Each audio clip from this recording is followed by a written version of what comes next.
Hello students, आज हम लोग बात करेंगे 10th क्लास पेंटिंग की। पेंटिंग सब्जेक्ट 10th क्लास में सब्जेक्ट कोड है 225 225, ठीक है, जिसका मैक्सिमम मार्क्स रहेगा 30 मार्क्स। 30 नंबर का पेपर आएगा बेटा और टाइम मिलेगा हमें 2 घंटे का, ठीक है ना।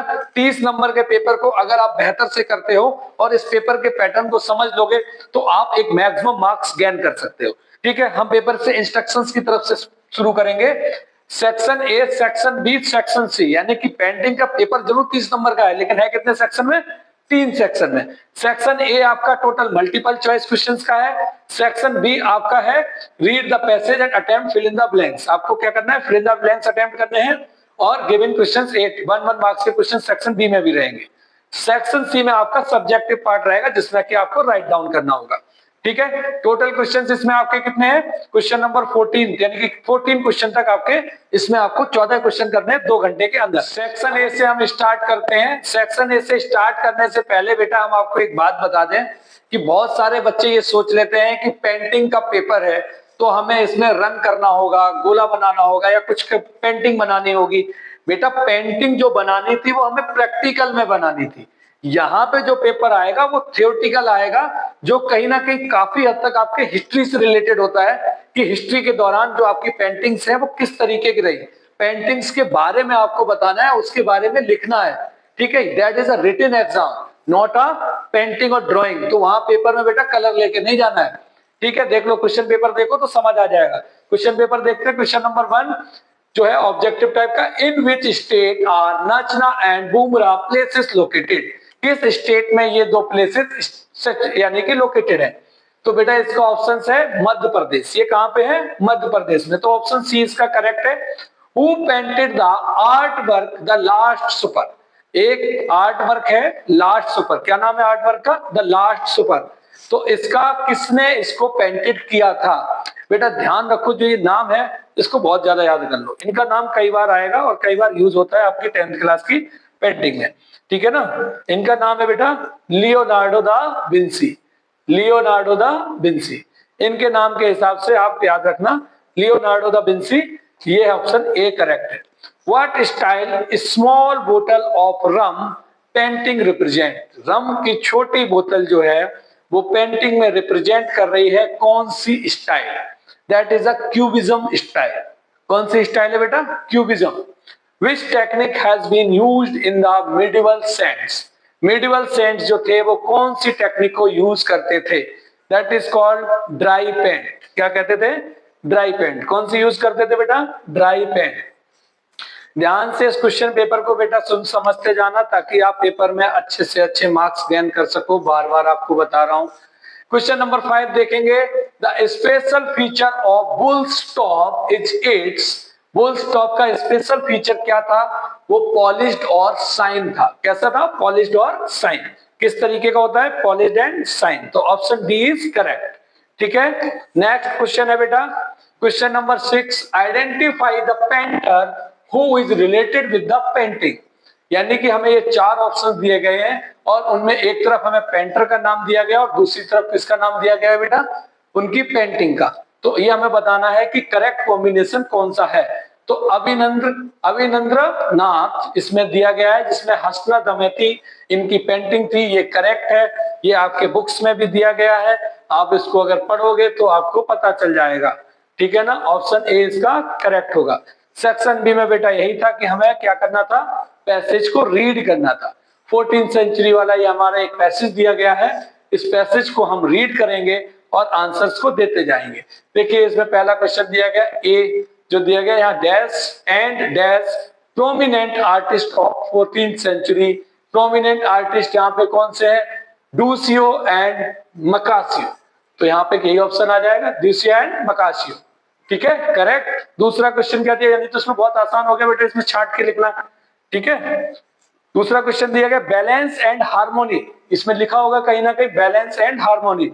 तो बैलेंस एंड हार्मोनी दूसरे का आंसर है। 15th century renaissance gave stress on. तो स्ट्रेस देता है बैलेंस एंड हार्मोनी। ये रहा बेटा part, balance and harmony in art. तो सेकंड का भी हमने छाट के लिख लेना। तो इस तरीके से आप फाइंड आउट करके इजिली लिख सकते हो। The use of light, shadow and perspective किसके लिए करते हैं, शैडो एंड पर्सपेक्टिव, यहाँ पे यूज ऑफ लाइट का भी क्वेश्चन दिया गया हो, ठीक है। यानी कि आप पैसेज रीड करके बेटा आसानी से आंसर दे सकते हो। दूसरा पैसेज एक और दिया गया है, इस पैसेज में से हमें क्या करना, आंसर नहीं देने हैं, जो ये क्वेश्चन का स्टेटमेंट लिखा है क्या ये स्टेटमेंट इसमें लिखा है या नहीं, अगर उसमें कुछ चेंजेस है तो वो फॉल्स हो जाएगा। Any work which is representational is considered abstract art, abstract art के तौर पे कंसीडर करते हैं क्या, लिखा है नॉन रिप्रेजेंटेशनल इज कंसीडर, तो कैसा नॉन रिप्रेजेंटेशनल करते हैं, रिप्रेजेंटेशनल वाला नहीं करते, तो ऑप्शन इज फॉल्स। क्या हो जाएगा बेटा आज का answer, false. Picasso and Salvador Dali were not remained very individualistic, ठीक है, तो इसका भी आंसर क्या है, फॉल्स, क्योंकि ये इंडिविजुअली वाला इसमें लिखा हुआ है, ठीक है। Cubism originated along the line of abstract art, बिल्कुल करेक्ट, तो ये ऑप्शन क्या होगा, ट्रू।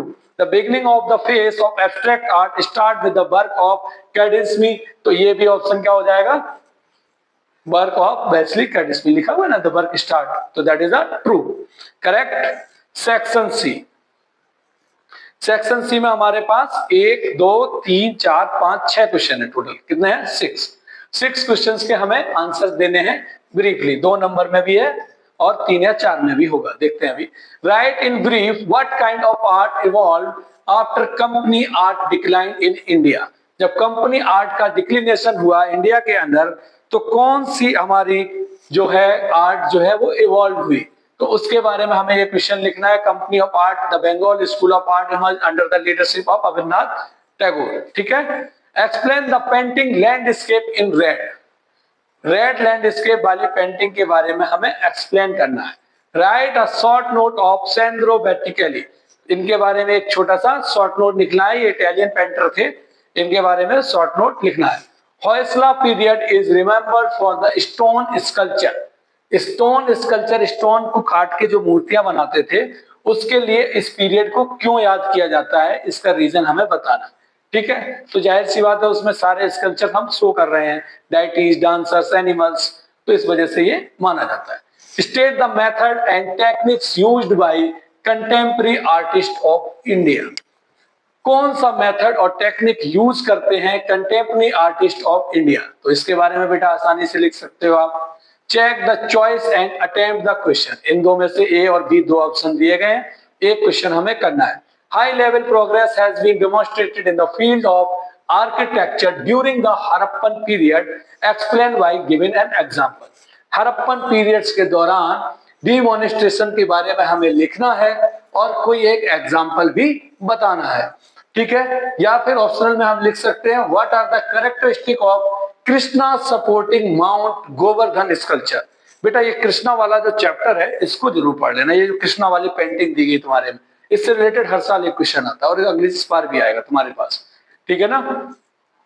नेक्स्ट क्वेश्चन लिखा है define cubism in art, explain with an example, cubism के बारे में बताना है या फिर European style influenced Amrita Shergil, Amrita Shergil के बारे में बताना है, जो अमृता शेरगिल थी वो यूरोपियन स्टाइल से कैसे इन्फ्लुएंस थी और उन्होंने क्या क्या यूज किया, ठीक है। बस इतना ही भी हमारा पेपर रहेगा और बेहद ही आसान तरीके का पेपर है।